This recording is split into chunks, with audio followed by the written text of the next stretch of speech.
बिस्मिल्लाहिर्रहमानिर्रहीम। अस्सलामुअलैकुम। मेरा नाम है नवीश शेख। आप देख रहे हैं मेरा यूट्यूब और फेसबुक चैनल। कल सुप्रीम कोर्ट ने एक मामले के ऊपर आर्टिकल 363A के ऊपर जो है वो अपनी राय दी, जिसके बाद से तहरीक इंसाफ की जो क़यादत है उसके इंसाफ का आलम ये है कि फ़ैसला जब हक़ में आया तो वो बल्ले बल्ले शुरू हो गई अदालतों की, और वो जो है ज़मीन और आसमान के कलाबे जो हैं उन्होंने मिलाना शुरू कर दिए। वरना हम सब ने देखा कि कैसे गुज़िश्ता चंद माह के अंदर जो है अदालतें जो थीं तहरीक इंसाफ के नज़र में वो झूठी थीं, गद्दार थीं, और जजेस जो हैं वो करप्ट करार दिए जाते थे। और ये बात बड़े अदालतों के अंदर भी होती रही है कि कैसे इमरान खान साहब जो हैं अदालतों को क्रिटिसाइज़ करते रहे हैं, और वो बताते रहे हैं कि रात 12 बजे जो अदालतें खुला करती थीं।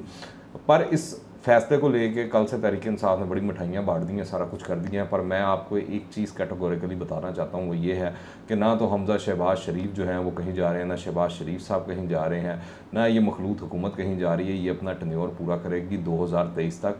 और ये क्यों करेगी, इसकी वजूहात मैं आपको बताऊँगा। पहले अगर कल के हवाले से बात करें तो कानूनी राय जो बहुत से लोगों की मैंने जो सुनी है और जो मेरी नज़र से गुज़री है, जो मैंने पढ़ा है, लोगों से बातचीत की है, उनके मुताबिक उनको कहना ये है कि सुप्रीम कोर्ट ने ऑब्जर्वेशन दी है, कोई ऑर्डर नहीं दिया है। इसको वफाकी हुकूमत मानती है या नहीं मानती है उनकी मर्ज़ी है, और सारी चीज़ें जो है इसी तनाजुर के अंदर आगे चलती रहेंगी। फिर उसके अंदर इरफान कादिर साहब ने एक बड़ा अहम पॉइंट रेज़ किया, वो ये किया कि इसी सुप्रीम कोर्ट ने ऑर्डर दिया था कि आप जाकर वज़ीर आला पंजाब का इलेक्शन करवाएं, क्योंकि वो गवर्नर पंजाब हों या स्पीकर असम्बली हों पंजाब के परवेज़ इलाही साहब, वो हीलो हुज्जत से काम ले रहे थे। बाकी हमने वो हंगामा वगैरह सारी चीज़ें जो हैं हमारी नज़र से गुजरी हुई हैं। तो अदालती अहकामात पर जाकर ये इलेक्शन हुए तो हमज़ा शहबाज जो हैं वो ही पंजाब के वज़ीर आला हैं, और जब तक वो डी नोटिफाई नहीं होते तब तक वो रहेंगे। और डी नोटिफाई कैसे होंगे, वो जब गवर्नर पंजाब करेंगे, और गवर्नर पंजाब तो अभी तक कोई है नहीं, और ये मामला जो है अभी इसी तरह चलता हुआ दिखाई दे रहा है। अलबत्ता कल का जो ये मामला सामने आई है, ऑब्जर्वेशन सामने आई है, इससे एक चीज़ होगी, या नए इलेक्शन हो या ना हो, हुकूमत ख़त्म हो या ना हो, मुनहरिफ अरकान जो हैं वो कम अज़ कम ताहयात नाअहली से बच गए हैं, क्योंकि सुप्रीम कोर्ट ने ये मामला पार्लियामेंट की तरफ जो है उसका रुख मोड़ दिए कि आप वहाँ पर जाएँ और वहाँ से जाकर डिसाइड करेंगे 5 साल 10 साल या ताहयात आपने क्या करना है। इस हवाले से सुप्रीम कोर्ट कोई ऑब्जर्वेशन नहीं देना चाहती। जबकि आप दूसरी एंगल से देखें तो वो ये भी है कि सुप्रीम कोर्ट पर रात 12 बजे खुलने का जो बयानिया है उसको भी अगर आप देखें तो वो बैलेंस होता हुआ दिखाई देता है, क्योंकि सुप्रीम कोर्ट ने आइन के दफा की उस वक्त भी लिए खड़ी हुई थी। आर्टिकल 63A के हवाले से अगर बात की जाए तो जो आइन में दर्ज है, सुप्रीम कोर्ट ने उसके मनोअन जो है ऑब्जर्वेशन दी है। मगर मेरी समझ से बाहर है कि बहुत से ऐसे तज्ज़ियाकार हैं वो पता नहीं क्यों नहीं गौर कर रहे, और सहाफ़ी जो हैं वो भी गौर नहीं कर रहे। ख़ास तौर पर वो इमरान खान साहब की मोहब्बत में इस तरह लग रहा है कि उनको चीज़ें दिखाई नहीं दे रही हैं, कि वो दावा तो कर रहे हैं कि इमरान खान साहब इतने पॉपुलर हो गए हैं कि उनकी जलसों के अंदर आवाम जो क्या पूरा पूरा शहर उमड़ आता है, और उनकी पॉपुलैरिटी का ग्राफ इतना ऊपर जा चुका है। आप सोशल मीडिया उठाकर देख लें, आप वैसे किसी गली मोहल्ले में चले जाएं, उनके बकौल तो लोग जो हैं इमरान खान साहब के बयानियों को ख़रीद रहे हैं, और वो बहुत मकबूल हो चुके हैं। और अब तो इमरान खान साहब के लिए 2/3 अक्सरियत लेना कोई मसला ही नहीं रह गया, कि इमरान खान साहब जब भी इलेक्शन में जाएंगे तो 2/3 अक्सरियत उनकी झोली में गिर जाएगी। यहाँ तक कि वो कहते हैं कि इमरान खान अब जिस पर हाथ रखेगा वो लीडर बन जाएगा, जिसको वो टिकट देगा, वो चाहे खंबा हो, जो मर्जी हो, वो इलेक्शन जीत जाएगा।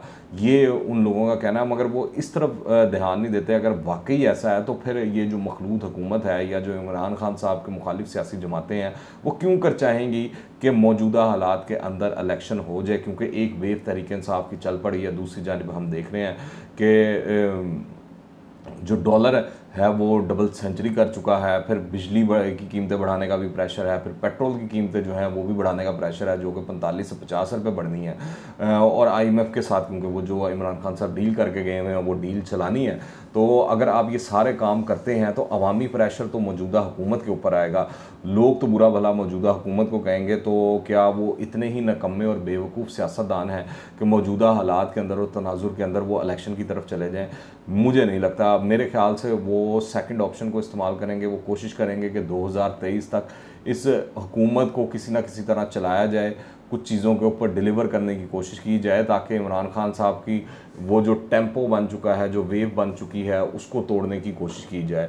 और यही बात जो है, कल जो शहबाज शरीफ साहब की इत्तेहादियों के साथ मुलाकात हुई, जिसमें आसिफ अली जरदारी, मौलाना फजलुर रहमान साहब और दीगर तमाम MQM भी है थी, बाप वाले भी थे, जिसके हवाले से कहा जा रहा था, ख़ास तौर पर MQM के हवाले से, कि वो तो छोड़ चुके हैं इस हुकूमत को, वो तो अब अपोजिशन बेंचों में बैठेंगे। तो वहाँ से मुकम्मल तौर पर यकीन दहानी आई है कि आप सख्त फैसले करें।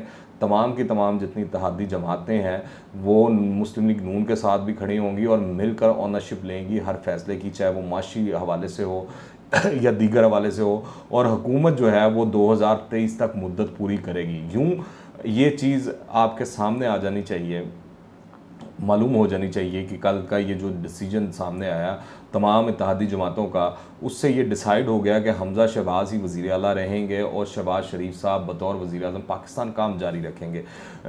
और ये ही आज इलेक्शन कमीशन वाला जो मामला है वो लिंगर ऑन हो गया, वो अभी तक फ़ैसला नहीं आया। वो डी नोटिफाई करेंगे, वो कोई फ़ैसला देंगे तो फिर पता लगेगा ये हुकूमत जा रही है या नहीं जा रही। और मुझे तो नहीं लगता कि ये हुकूमत ने कहीं जाना है। तो तहरीक इंसाफ के दोस्तों को चाहिए कि वो लॉन्ग मार्च की जो तैयारी है वो अपनी ज़ोरों शोर से जारी रखें, क्योंकि इसके अलावा उनके पास और कोई ऑप्शन दिखाई नहीं देती। इमरान खान साहब के पास यही ऑप्शन है कि अगर जब तक इलेक्शन नहीं होते मखलूत हुकूमत सामने नहीं आती।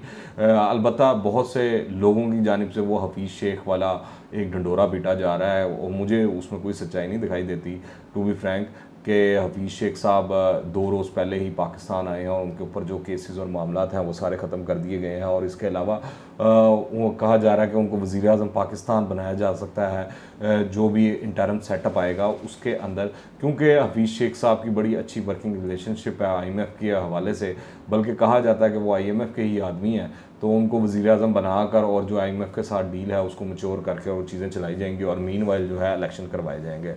पर जो दिखाई दे रहा है अभी वो ये है कि इलेक्शन होते हुए नहीं दिखाई दे रहे। इमरान खान साहब ने काफ़ी ज़ोर लगाया है, लगता है कि उनको मज़ीद और कई गुना ज़ोर लगाना पड़ेगा अगर उनको ये तमाम जो सेटअप है उसको घर भेजना है। और ख़ाली सड़कों पर, गलियों में, बाज़ारों में, शहरों के अंदर उनको तकरीरें करने से फ़ायदा नहीं होगा। मेरे ख़्याल से उनको असम्बलियों में भी वापस जाना पड़ेगा और असम्बली में जाकर टफ ऑपोजिशन का किरदार अदा करना होगा। फिर ही उसके बाद कोई सिचुएशन दिखाई दे रही है कि इलेक्शन हो जाए कबल अज़ वक्त। अलबत्ता अभी जो कहानी चल रही है कि 2 हफ्तों के बाद, 48 घंटों के बाद, 72 घंटों के बाद ऐसा कुछ नहीं होने वाला, ना कोई चीज़ दिखाई दे रही है, ना नज़र आ रही है।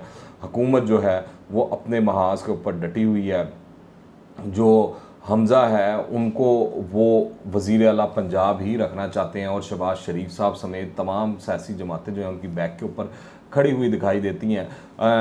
और इमरान खान साहब जो है आज गुजरांवाला में भी जलसा कर रहे हैं, यकीनी तौर पर वो वहाँ पर भी खूब चौके छक्के लगाने की कोशिश करेंगे, पर लग नहीं रही है वो मामलात बनते हुए। यही हमने सिचुएशन देखी थी 2013 के बाद कि काफ़ी ज़ोर लगा रहे थे मगर हुकूमत जो है वो किसी और की बन गई और वो सारे मामलात और सारी चीज़ें और जो ज़ोर लगाया गया तहरीक इंसाफ की जानिब से कि किसी तरह उनको घर भेजा जाए, उसके अंदर पैड भी शामिल थी, पर वो नहीं हो सका। आप देखें कि हमज़ा शहबाज पर बात हो रही है, सारी चीज़ें हो रही हैं। पंजाब हुकूमत ने PTI के मुकर्रर करदा 19 लाख अफसरान को कल फारग कर दिया है। तो वो तो पूरी जो ब्यूरोक्रेसी हो, सारे लोग हों, उनको कंट्रोल करके बैठे हुए हैं, वो उनके हाथ में है, वो जिस तरह चाह रहे हैं उस तरह मामला जा रहे हैं। बाकी इमरान खान साहब जो है वो अपना बयानिया जो है रोज़ उनको बदलना पड़ रहा है, कभी वो जहर वाली बात करते हैं, कभी वो कोई और बात करते हैं, कभी वो कहते हैं कि उनकी जान को ख़तरा है और कभी वो साजिश वाला एलिमेंट आ जाता है। तो अब देखते हैं कि आज वो क्या नया मंजन बेचते हैं। फ़िलहाल ये क्लियर हो चुका है कि हुकूमत जो है वो कहीं नहीं जा रही, तहरीक इंसाफ को लॉन्ग मार्च ही करना पड़ेगा। उसके बाद शायद मुमकिन है कोई हालात बन जाएँ, कुछ चीज़ें दिखाई देना शुरू हो जाएँ।